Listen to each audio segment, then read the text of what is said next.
So I want to build on my recent work and my recent posts about diversity in the workplace by looking at this really cool data from McKinsey that breaks things down even further by gender and race and across different roles, across 500,000 people who work in corporate roles. So what they show here is basically across time, from 2015 to 2024, a span of about 10 years, where people are at in their careers in any given organization, and where do they end up in 2024 compared to where they were in 2015.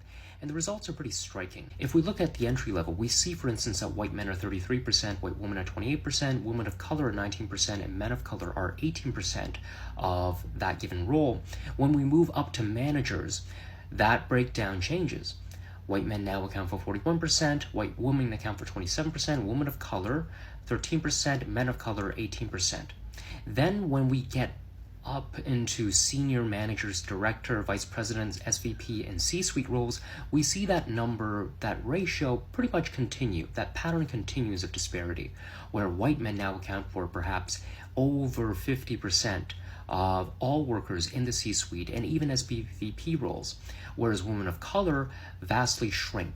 White women shrink as well, though not as much, and men of color tend to shrink as well, although they tend to hold relatively stable.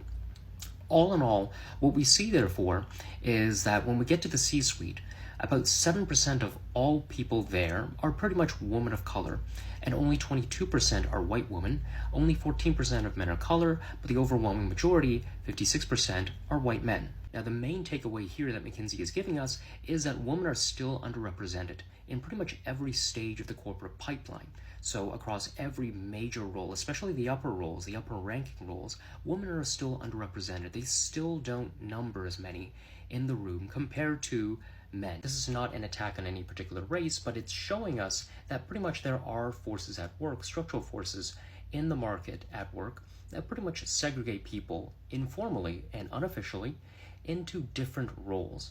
And we see this pattern hold pretty much consistently across the corporate pipeline, but we see this hold across time as well from 2015 to 2024.